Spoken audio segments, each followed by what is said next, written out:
Živijo tukaj, retro lover. Uje! Kot vidite, sem sam. In ne, Bobby ni zbolel, ampak kot ponavad, spet zamuja. Uje! Bobby, dobro veš, da ni lepo zamujati, kadar grejo k frizerju. Se vem, ful sem se trudil, ampak jaz nikakor ne morem biti točen toliko zgodaj zjutraj. Ura je 11. Ja, sej toliko zgodaj zjutraj, a ne? O, boh. No, zato vam bova z Bobbyjem danes pokazala, kako se pripraviti, da zjutraj ne boste vedno v zamudi. Začnimo! Začnimo! Spet zamujaš. Prvič, zvečer se pravočasno odpravite spat. S tem boste zmanjšali možnost, da bi prespali budilko. Ej, Bobby, v mižule bo treba. O, sam še mečkem bi Minecraft igral. Včasih je treba ponočnakom pač malo pomagati.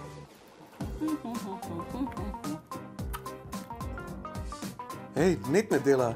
Kaj naj pa zdaj počnem? Ja, ne vem, lahko bi pa prebral kakšno knjigo, a?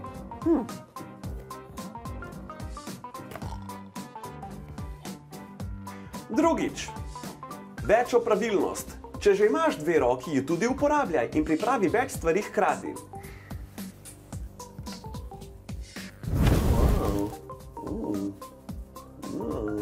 Tretjič, najboljša prijateljica zamujanja je pozabljivost. In ker smo zjutraj, ko smo zaspali, še bolj pozabljivi, je dobro, da si vse potrebno za naslednji dan pripravimo že prejšnji večer. Kaj pa delaš, Bobby? Ma jutro imam eno pravk tukaj na upravni enoti zgodaj zjutraj, pa bom kar tukaj prespal, da slučajno zamudim.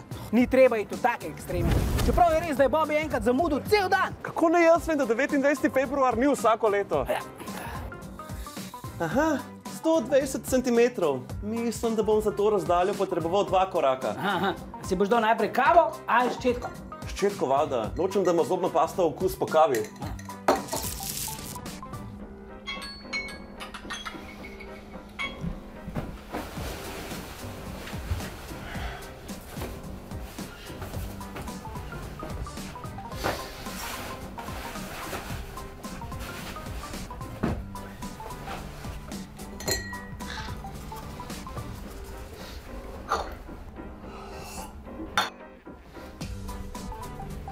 Pet, 4, 3, 2...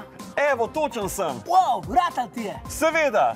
Easy peasy. A vidite, zamujanju se lahko izognete, če se le malo bolje zorganizirate. Adijo. Adijo.